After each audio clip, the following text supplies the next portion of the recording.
Hey, everybody, and welcome to another episode of the Canadian Immigration Pros podcast. I am your host, Josh Schachnow, Canadian immigration lawyer and CEO here at Visto.ai.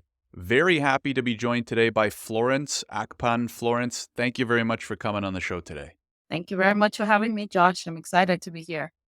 Likewise, I think it'll make for a fun conversation. We're going to talk about things like the recent study permit cap, where we kind of see the industry going, how all these temporary residents may or may not be able to transition to PR, what that's going to kind of look like over the next few years. So I'm very excited. Before we jump in, can you give a quick introduction and tell everyone a little bit more about yourself? Thank you very much, Josh. My name is Florence Akpan, like Josh said. I'm a chartered accountant, and I'm also a licensed Canadian immigration consultant. I'm a regulated Canadian immigration consultant. I immigrated to Canada about 20 years ago as an international student. And of course, like I said, completed my studies at the University of Saskatchewan. Fun note, I've been living in Saskatchewan for almost 20 years. Not sure why I'm still here, but I'm here. Wow, that's And commitment. and through that, upon graduating from my first degree, I worked for the government here for almost 10 years, going up to middle management. And then at that point, I had the side hobby of just writing and blogging about Canadian immigration, just because it was something personal that I was going through myself. And as I blogged about it, lots of people wanted help and wanted me to do the same thing that I was able to do being in Canada, studying, working, and all of that. And I looked into the options, and there was something that was the first time I ever knew that there was something called immigration consultant. Because I personally never used a professional before I came to Canada. My parents did everything for me, and I showed up, and life was good. I never had any immigration issues throughout my stay in Canada and things like that. So that was the first time I ever knew that there was something like immigration consultant. So I went in looking more about it, and I was able to see that, oh, I needed to take some program diploma to become licensed and write exams and things like that. And since I had the growing community online of people that really wanted me to help them, I would be able to help them secure admission, but they would end up losing their not being able to come because the visa application was not done well, and I really couldn't help at that point. So from there, I said, you know what, I'm going to take a stab at this, just do it as a side hobby and help a few people along the way. My career as a chartered accountant was growing. I was in management. I was good. And then I started and really started InfoPlace from a place of really wanting, of course, to help people and be that honest voice in an industry where there's a lot of scams, there's a lot of mistakes, there's a lot of not great things that are happening with people. So I remember my first set of calls, the first year I became a consultant, I probably had no clients, because if people came and they were not really strong, then I'll be very upfront with them and just say, you don't have what it takes to even start working with me, and they'll walk away. Or some people that maybe had been refused so many times, I'd say, you know what, take a break from Canada, go do other things. So it was like there was nothing. But that honest feedback that people got from me from the get-go, I started hearing things like, go to her. She'll tell you if you have an option or not. I should be honest about it and things like that. And that's literally where it blew up. So we started getting lots of people coming. And then I had people who had the requirement and met the things, and we would be able to work together. Immigration is not easy. There are tough battles to fight sometimes to even get an approval. But we would do that. And we've been able to represent clients from over 40 countries. And we serve over 5,000 clients through the various services that we have and things like that. It's grown from a team of just me to a team of almost 20. We have about 4 licensed consultants working on the team, helping immigrants through various immigration pathways that we do provide services for to Canada. So that's a little bit about me. I also do a little bit of business consulting as well, in addition to immigration consulting as well. Yeah, that's a great intro. And I do want to highlight the fact that there's immigration professionals that might turn away clients. That is not something you hear from everybody, right? As Yeah. you mentioned, there's a lot of shady players in this industry. We've done recent episodes on this. If you go back and, for example, we did an episode on LMIA fraud with Steven. I did an episode on, ghost consultants with Justin. So anyways, I would recommend going and taking a listen or a watch of those as well. Right. A quick selfish question for you, Florence. I've lived in Canada my entire life. I've never stepped foot in Saskatchewan. Can you give Mhm. us just a quick blurb? Like, what's it like living in Saskatchewan? Who would you recommend it for? Saskatchewan is a great province. I'm so thankful to have actually lived in this province. From the university, from the quality of life, it's a smaller province than the bigger cities. And I've traveled to some provinces in Canada, not all yet. It's on my to-do list. But what I find about Saskatchewan is a very homely feel when you come back home. It feels like home to me, and it's also small. I have a family. I'm a mom of two, and I'm married as well. And it was really easy for us when the kids were younger because there's not a lot of commute. Within 10, 15 minutes, you're Mhm. where you want to be. So it was really, really helpful on that. The cost of childcare too was really low at the time. Now there's a $10 a day. But I remember then I had a post on InfoPlace Canada's Instagram page where I said, I was paying $1,300 per month for two kids. And I had people in other provinces like, what? That's what I pay for one child and things like that. So the Right. cost of raising children here was a lot more affordable. Housing is also very affordable here. Now that we own the business and we can live anywhere, well, looking through the country, I say, where can we afford the quality of life and house that we have here? For the house we have here, it will be millions of dollars in like Toronto or Vancouver and things like that. So in as much as there's so many great things about Saskatchewan, the downside always is the cold. For someone like me who immigrated from a very warm country, originally from Nigeria, coming here, I came in and it was minus 30. I was leaving Right. plus 30. So that has been an Jeez. adjustment. And 20 years later, it is still an adjustment. But what I can say is that I feel like it's better now that I have a car, I have a house, I have heated seats in my car. Like I'm not waiting outside in the snow to take the bus because when I was a student, I wanted to leave this province immediately because I was like, I can't do this. So I think it is tough on the weather aspect of things. And also maybe we don't have as many, if you like shopping, you don't have as many stores, but these days everyone shops online. So Right.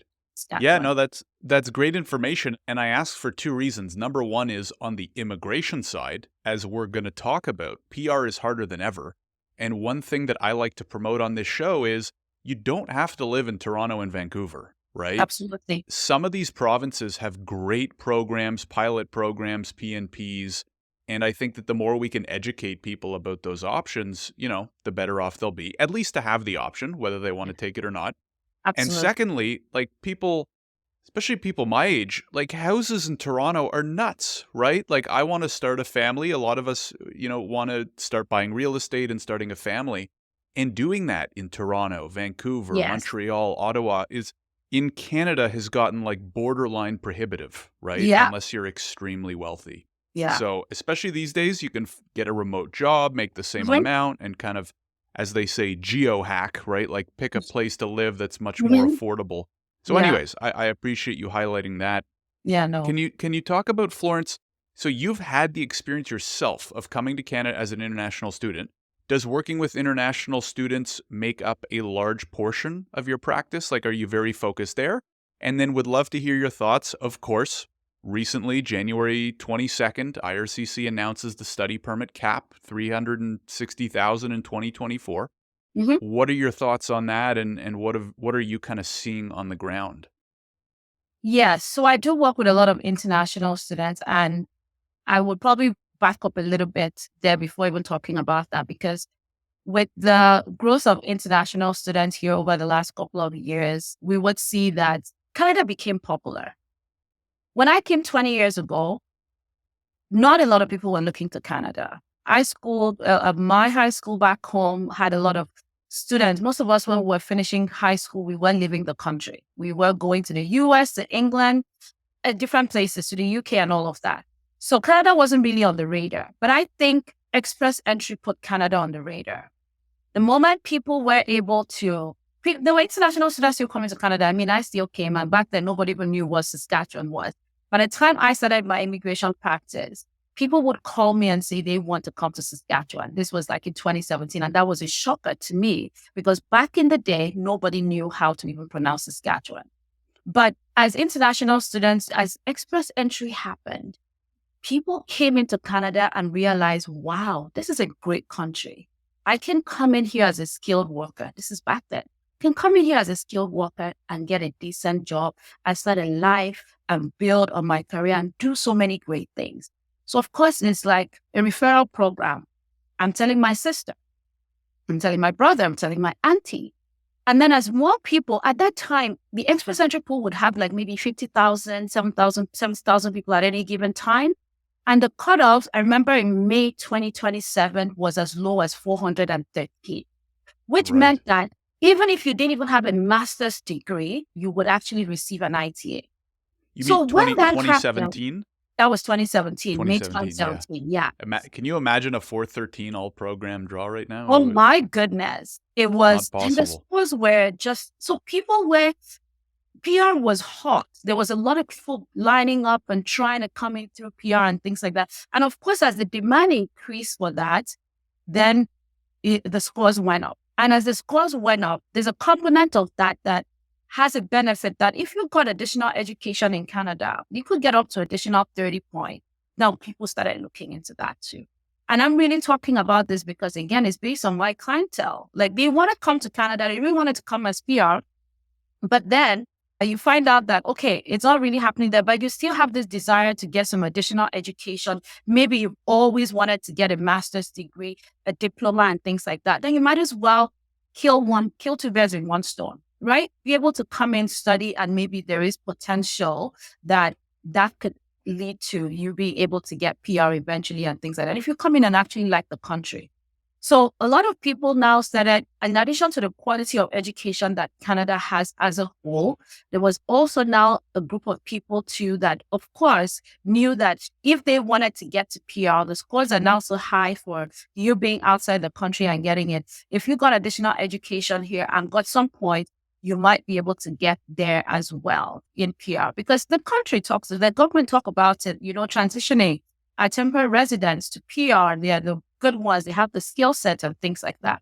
So all of that kind of led to this somewhat of an increased boom in the numbers. And I think listening to the news and seeing how everything unfolded, I think for me was the biggest question I kept having was who approved the study permit?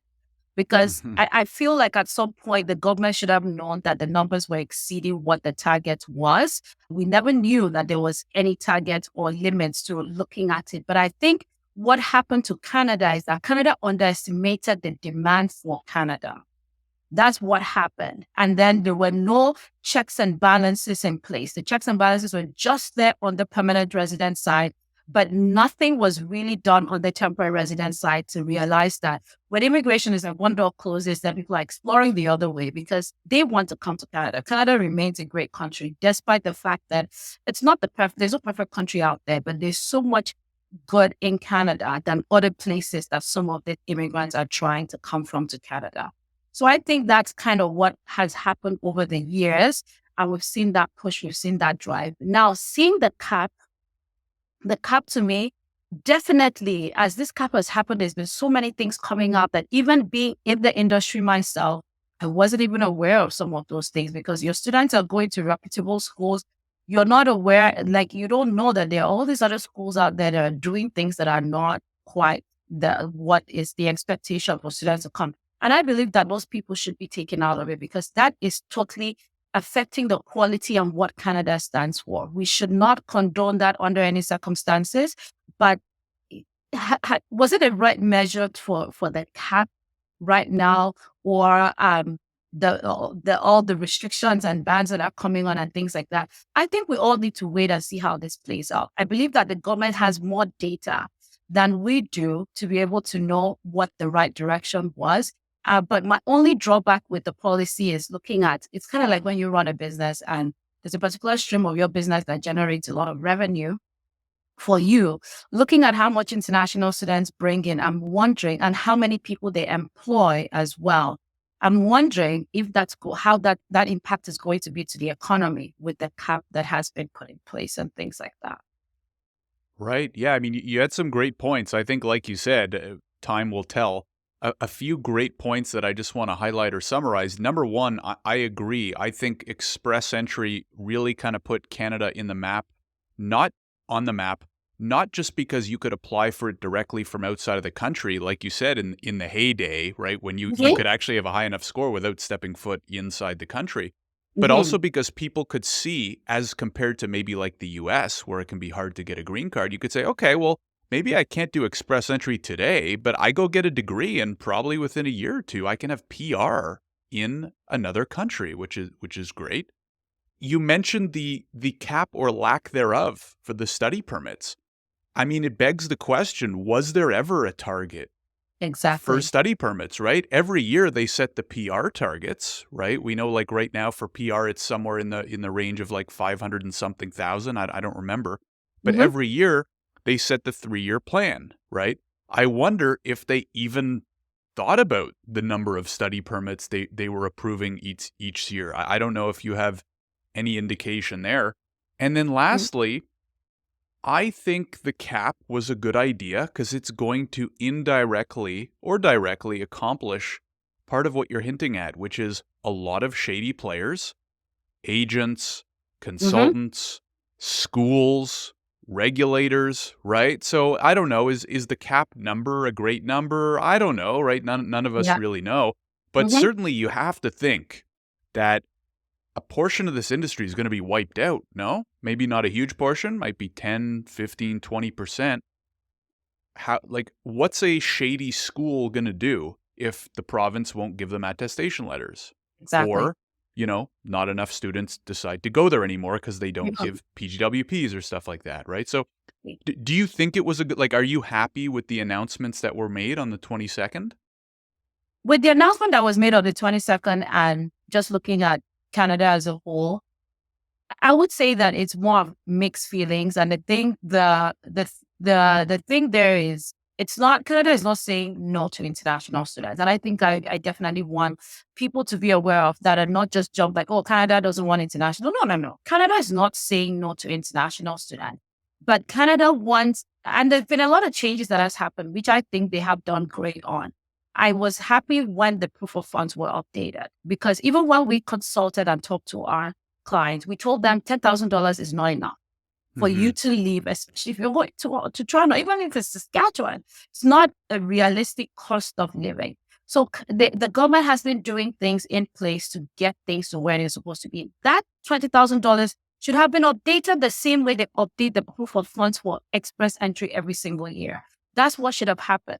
Because what I Mhm. didn't like, and for someone who represents a lot of international students, was the fact that there were some news articles around where international students came into Canada and could not afford things, were living under the bridge and things like that. For me, I was like, I hold Canada really dear because this country has been good to me. And I know that I had a good experience coming. So when you're hearing things like that, it kind of makes you feel like, are we deteriorating? Are we going backwards? What's going on? But what really happened was that people were not properly informed. People did not do their research properly to reflect on exactly what the cost of living here would be. Now, if international students are coming out there to Canada to experience quality education in good institutions and things like that, and they're arriving here and that's not happening, then that needs to be fixed. And I think in that aspect of the announcement, I am in support of that. Definitely. Those need to be fixed. I think the only part of the announcement that kind of was a little bit unsettling was the speed of implementation. For Mhm. example, the attestation letter. It's going to really turn things upside down this year. For a lot of schools, for a lot of students, like right now, we're unable to submit application. All these policies are great, but a little bit of more time to implement would have made a world of a difference. We would have all taken it well. Maybe it would have been sent for effective September or something. So then applications can still go in. Things are happening. And we know that by this date, the changes are coming in. I think what's most unsettling about it is all the pauses and the uncertainties right now. There wasn't a lot of clarity on who it impacts and who it does not, the definition of things. So all that aspect of it is just something that I did not 100% agree with. Yeah, I think those are great points. I'm shocked that they just came out and said, "Oh, by the way, provinces, schools, you got to figure out this new attestation letter system. Oh, and by Mhm. the way, you have 2 months to figure it out," right? Yeah, So I guess we'll see. we'll I see. I'd be curious to know if they tipped off the provinces ahead of time. It seems like they didn't, which is kind of crazy if you think about it, right? Putting in Yeah, place such a huge new system with no heads up. yeah. Now the flip side of that is like, hey, they've kind of let this industry run free for the last 10 years, and this is what happened, right? Mhm. Now, again, partially IRCC's fault because, hey, they clearly didn't have a cap or they weren't looking too closely at the cap. They weren't increasing proof of funds, as you mentioned. And apparently, they weren't even cross checking LOAs, right? Because until a few months No. ago, apparently they were just making sure the PDF looked pretty enough and not actually checking that it was a real LOA, right? So, Yeah. on one half, I think it's partly on the regulators. Mhm. And then on the other half, it's again, you let an industry run free, and what's going to happen? You're going to end up with 50,000 sub agents and making all these, promising the world to students and just pushing them into programs with the highest visa approval rating, get them into Canada. Oh yeah, just go take out a loan and you'll figure it out and you'll get PR. It's easy, jobs are easy. You know what I mean? So it seems like both sides are a little bit to blame. I don't feel as bad for the regulator because I think it's their job to kind of lead the industry and help guide it in the right direction. Do Yeah. you think there's also going to be like it seems like this is a starting point. One of the reasons why I think it's a good thing is IRCC's finally taking a stance on it, right? They've been Mhm. warning the industry, right? Miller's hinted at, "Hey guys, we better start seeing some improvements or we're going to come in." He threatened at a cap and nothing Mhm. happened and here's the cap. So I think like in a sense, good on them. They're finally taking a stand. Do you have any idea on like are we going to see more stuff in 2024? What do you think the next year or two will look like for this industry? Yeah, I think looking at the cap, I think I'll just go back to some things that you said there that I wanted to echo. The LOA, I don't think they were not ISCC was not reviewing it because I actually had a couple of clients who received PFLs even before the LOA saga happened, who received PFLs that their admission offers were fraudulent. And Hmm. thankfully it wasn't. And of course, when the client come back, where did you get the admission from? And we went in, What's we done what's a all PFL? Just to a clarify. procedural fairness letter. Yeah, a Okay, got it, procedural got it. fairness letter that comes from IRCC. So basically, the IRCC figured that based on their research that maybe that admission offer was fake, was fraudulent. So they sent this letter to my client, and we were stunned. And we worked with the client, and it actually was not fraudulent. So that gave me, and I've also read certain GCMS notes that shows that IRCC actually contacted the schools. So I think they were doing it, but they were not doing it. It was random. It wasn't for Right. everybody. But Maybe why there would was. they flag a legitimate LOA? I don't know what we don't know what actually led them to flagging that LOA because Right. we then had to contact the school. We had to get the school to write a letter to support the students. We had to have all proof, PDFing emails and communication to confirm to IRCC that this student's admission was legit. So we Huh. don't know what led IRCC to think it wasn't in Egypt and things like that. But this happened before the 700,000 saga and all of that actually happened. So I think they were doing it, but probably randomly, or maybe there were a group of people that they were doing that for and things like that. And maybe there was a Right. loophole that was completely missed there and things like that. So I think it's that they're having that. The provinces, I don't think we're aware of this because some of the schools that we spoke to are like, the provinces are like, they don't know what this is about and things like that. So I think now everybody's finally aware that the government, the federal government has given us some work to do and everyone is working on it. In terms of changes that we would see, I think as I've read a lot of articles and I have looked at what people are saying and what some statistics are showing as well, I think there might be higher push for language. BC implemented a policy, banned new upper secondary institutions in BC from admitting international students. I think this was released yesterday also. And as part of that, they also stated that there will be language requirement. So right now with study permits, if like language is not a requirement, it's only a requirement if you're getting admitted into school.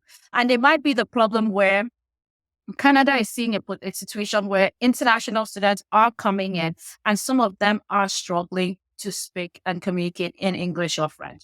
So that might be a requirement that I'm not asking that they do this, but I'm just saying that if there isn't going to be any additional changes and things like that, it could be just as Express Entry is that they're already testing your language even at the time that you're submitting your application for study permit. Now, SDS and Nigerian Student Express actually has some component of show us some IELTS to be selected in those categories. But if there's any more change, just to make sure Canada is attracting the right set of students that would be able to succeed here, language requirement might be something else that we're seeing and all of that. In terms of the cap, I feel like 300,000 would help stabilize things and put things in a hopefully good place that when it's revisited in 2 years, Canada would better know exactly what they're looking for in terms of the number of students that they would have in here. So off the top of my head, those are the things that I think might come. If anything, it might be more changes to see how quality international students that meet the labor demand and labor shortages in Canada could transition to remain here if they love to be here. Because the 480,000 spots, 500,000 spots needs to be filled with skilled workers. And if those people are already here and have been educated by the Canadian system, they have a better chance. And there's another article that showed that too, that those people who come in through some form of a temporary resident status and then transition to PR succeed, have higher income and things like that, as opposed to people that are just coming straight as immigrants. So that might be something that the government may be looking at to see how they can benefit through the people that come and love the country and actually don't want to stay. Right. Yeah. No, great points. And I do want to transition over to PR here in just a second. My Yeah. last question on the student side is, do you see this cap and effectively this pause on study permit applications, is that hurting Canada? And do you think it's going to hurt it in the long run? Like, are the prospective students that you're talking to, your prospective clients, or maybe they are your clients, they're already working with you, what are their reactions? Are they starting to second, like doubt their decision of Canada? Are they looking elsewhere because of this cap? Curious to hear Mhm. from the student perspective. From the student perspective, I think it fills in. There's a lot that has been happening, not just Canada. Australia has done updates as well. They did an update to their POF, and I remember seeing that. And I'm like, Canada is going to do this very soon because it's necessary. And the UK changed their policies as well. International students for a certain level of study couldn't come with family members and things like that.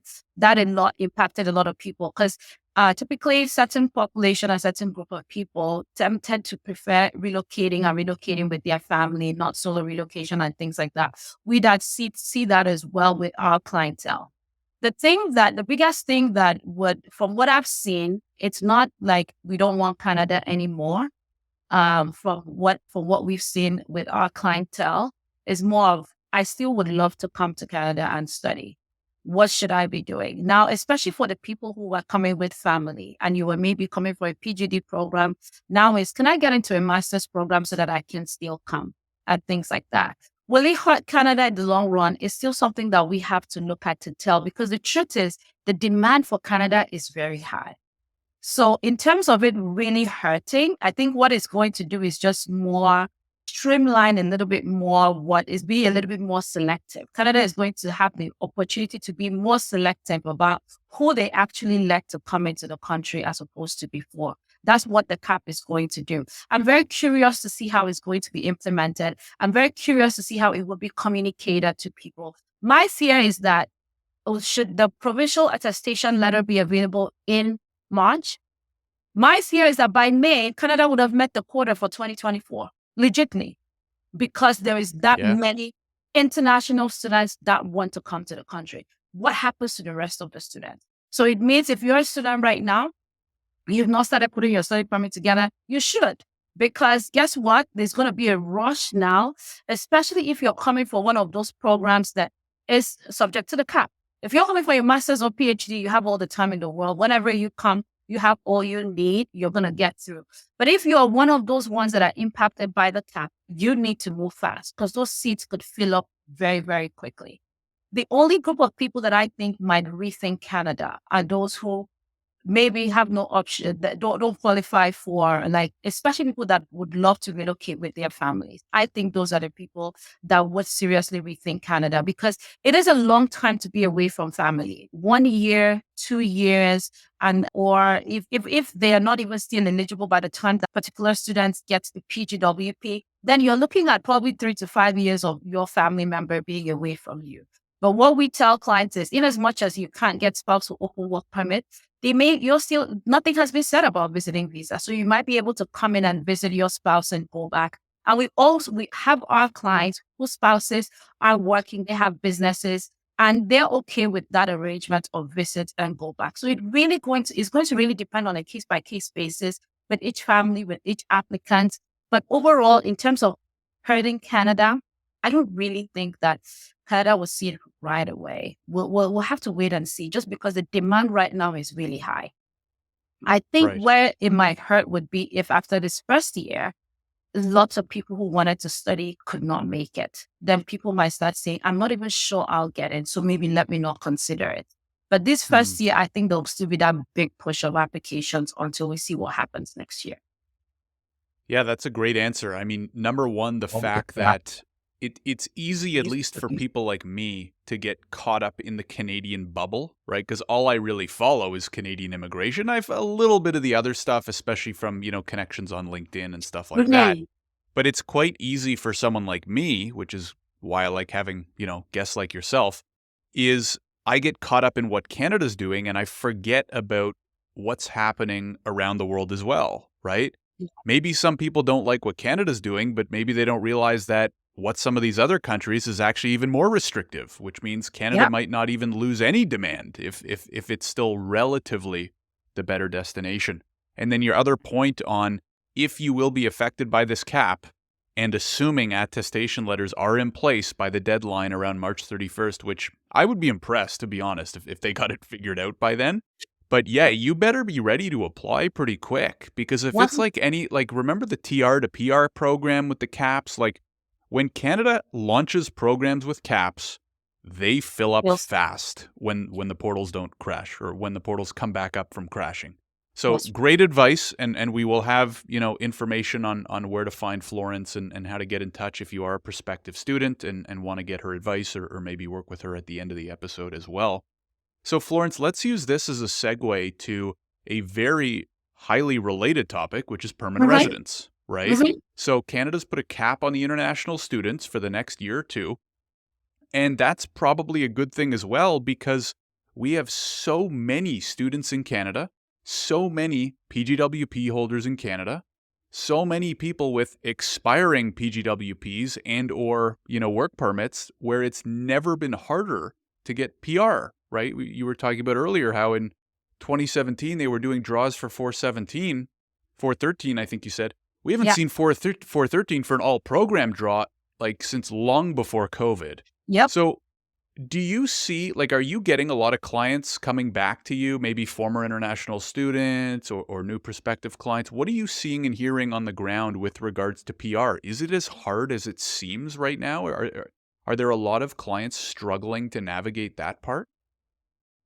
Yes, Josh, it's a different world entirely. It is really, really difficult right now for international students. And what I always say is that studying in Canada is a proven pathway to PR, but it is not guaranteed. That's something I always say. It's very important that international students, as you're coming, you are aware of that if you have plans for PR.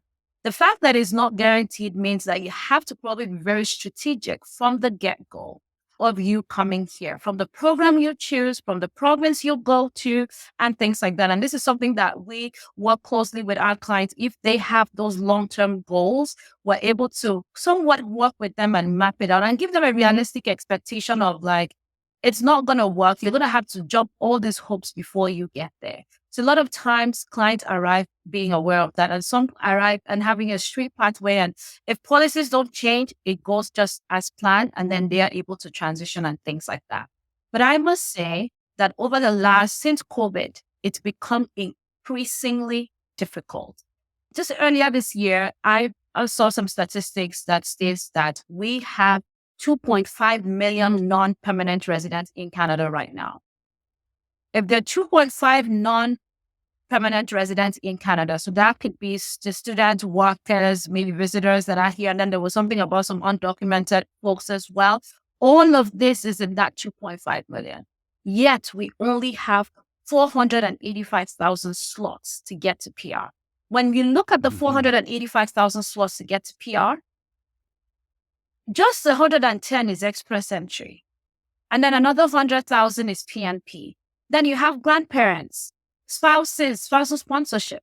You have refugee, you have humanitarian. So that 400,000 is not all skilled workers. So as an international student, your bucket to look for PR is within the express entry and the PNPs or, and things like that. So as you look at that and you see 900,000 international students, if Canada said we are not getting permanent residents from outside the country anymore, and it's just going to be from what we have inside, they could be doing PRs for the next couple of years and not have to get anybody from outside because we do have enough people in here.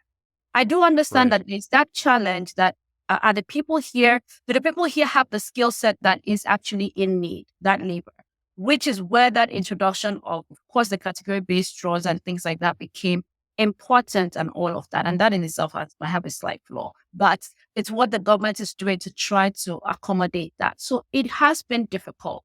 It is so much more difficult and it breaks my heart. Like I said, I came as an international student and I fell in love with the country.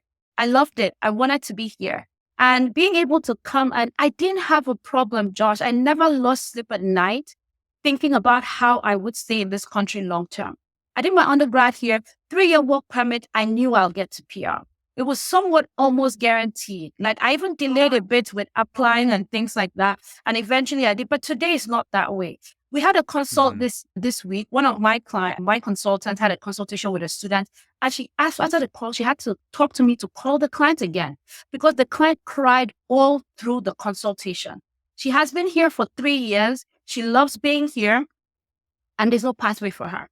She has great scores and she's just not. So that's kind of the situation right now. I know that international students are not meant to stay here and things like that, but even having the PGWP and giving more opportunity to live and stay and work, get people so lured into the country itself and want to stay.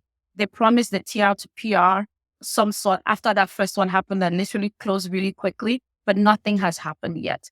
So it is really challenging right now for international students. And what we're advising is don't wait until you're running out of status. Don't wait until you're finishing your program. If you are like, I need to know how to get to PR, start talking to someone early, be it a licensed immigration consultant, lawyer. Talk to someone who understands the program and can direct you and guide you on what you need to do. Because sometimes we have people coming to us after working 3 years in customer service. You could have switched that job and gotten one that would qualify you, at least give you a point. So it's been tough. Yeah.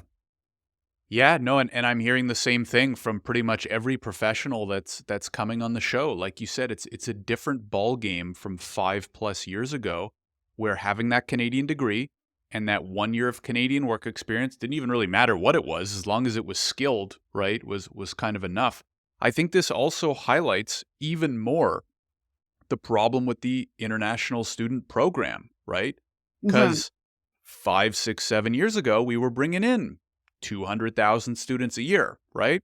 Mm-hmm. More of an alignment, as you were saying at the beginning of your answer, between how much room we have for PRs versus not, right? You fast forward 6, 7 years, and last year I think they approved something like 500 or 600,000 study permits, right? And the other problem is they're just going, like a good chunk of them are going to whatever program their random study abroad agent is pushing on them, right? Which might be some business admin or whatever, right? So now every year we have a couple 100,000, college diploma mill business admin graduates, and they're all competing for the same jobs that don't really exist because it's not so in demand in Canada. So not only do you have too many people that are graduating, again, because Canada never capped it, but it's harder than ever, I think, to get skilled work, right? Because you have all these people graduating and they're not necessarily in the trades, in STEM, in healthcare, in, long haul trucking, whatever, right? So hopefully the cap kind of helps bring back temporary residents into more alignment with PR. What do you think they can do about it, especially from a labor market needs standpoint? And you quickly hinted at the category specific draws. I'd love to hear what your thoughts are on those, if you think it's a good idea or not. And I just want to highlight again, please listen when Florence says you got to plan ahead. Don't wait until there's 2 months left on your PGWP. Don't wait until there's 1 month left on your LMIA backed work permit, right? So I totally agree with that sentiment. do your homework, plan even years in advance if you have Yes. to. Yeah. Yeah. And yeah, thank you very much, Josh. It's even with the biz admin, because we do have lots of students who come in and are doing like PGD diplomas in biz admin. A lot of times when you look at the international students and sometimes what people choose to do, there's also cost and affordability associated with it.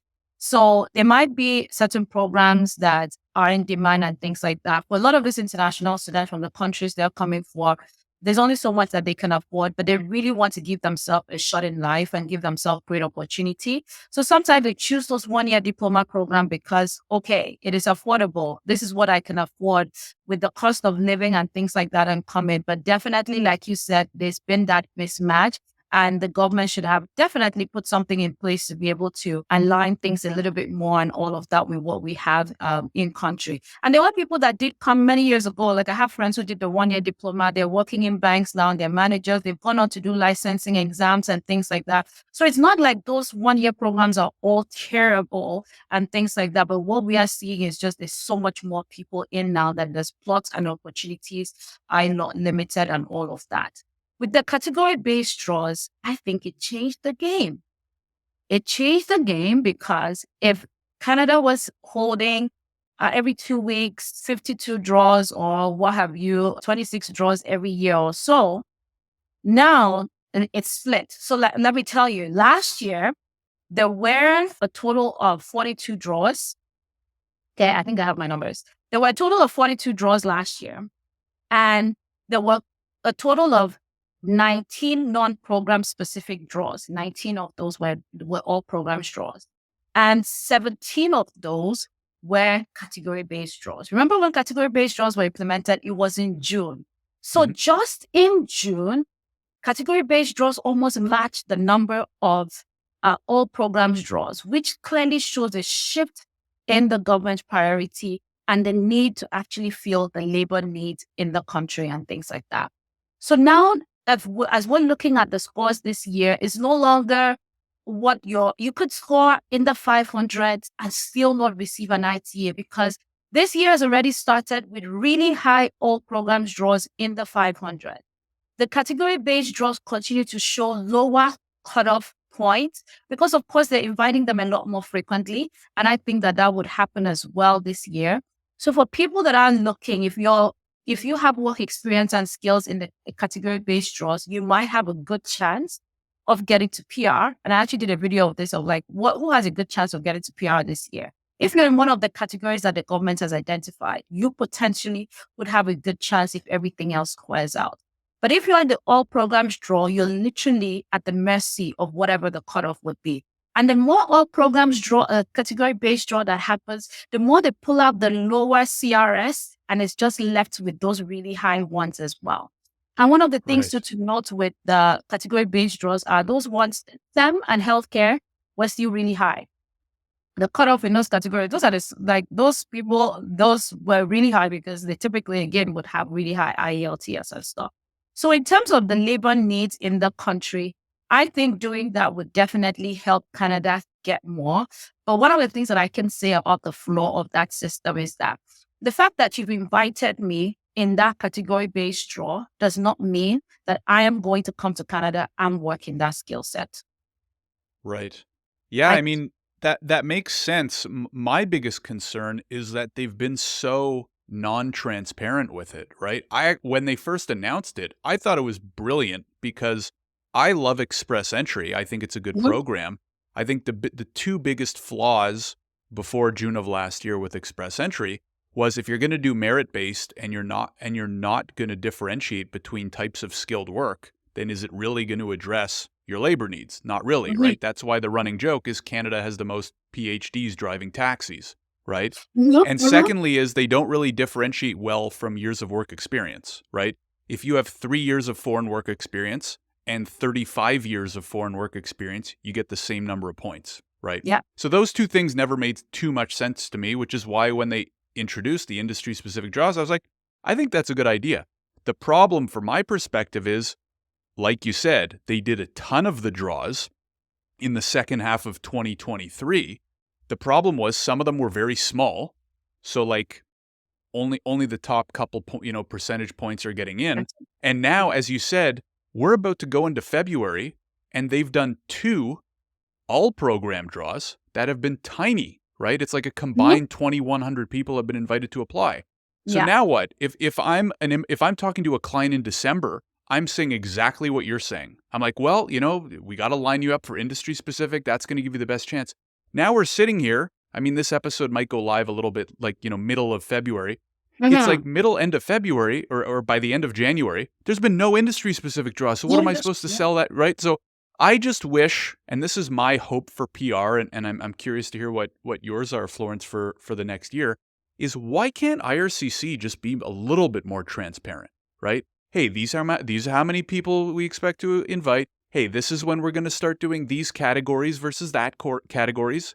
Like, how are they disadvantaged in any way by just giving us a little bit more transparency so that people can plan? People are planning their lives around this, right? If you Yes. can't get PR and your PGWP is expiring, you're not able to get a closed work permit, you got to figure out where you're moving your life, right? So Yeah. I don't get it. I don't get why Mhm. they can't just be a little bit more transparent with express entry. Yeah.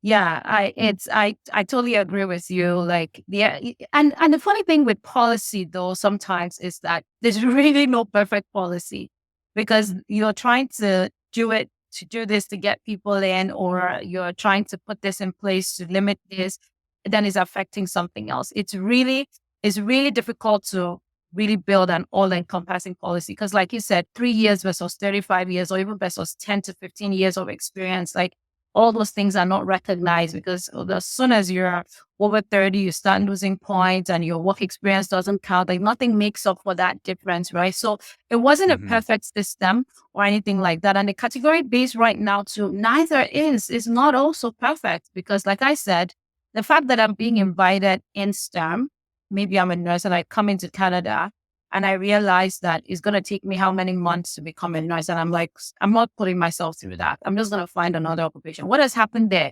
That person you brought in with the hopes of doing that might not actually do it. How can Canada ensure that when the people that are invited through these various categories are actually going to be able to feed that labor need? And the truth is you can't really control anybody. So there's going to be all of those challenges with things. And like you said, advising people, lots of plans around this express entry. We don't know when the next draw is coming. As we speak, people are getting out of status every minute as we speak in Hmm. country. And it's not just impacting the students, it's beginning to impact businesses too. Because imagine having, I mean, I don't have any on my team right now, but we've had tons of consultations with students who are about to get out of status. And they've been working in a company for 3 years. Josh, you own a business like I do. You know what it means to lose an employee who is great and has been delivering for you. And just because a status is about to expire, there's nothing you can do about it. You're about to lose that. So one of the things that we're doing with a lot of our clients that are coming to us is like, we're ready to have a conversation with your employer and advise them on what they can even do to keep you. But not everybody Hmm. wants to do that because it costs money, it costs time to do an application for LMIA and things like that. So it's beginning to hurt businesses where they have to transition and let their workers stop working just because they don't have status anymore to transition and things like that. What I would really like to see IRCC do is definitely for people who are already here adding to the economy and love to be here and want to be here, that should be recognized because there's no need stopping that and asking those people to leave. And really the lack of immigration is becoming a mental stress as well to people. So even that as well, like if something can be done, it would really ease the stress on a lot of people and they can focus on other things and all of that. So that's something that I would like to see this year. Definitely something for not just temporary res, not just, I know it's not everybody that is going to transition, but if you're picking a group of people to make it easy for them, like when I became PR, the Canadian Experience class was one of the pathways that was there. And all it asked you for, we were not part of Express Entry. It was a standalone program.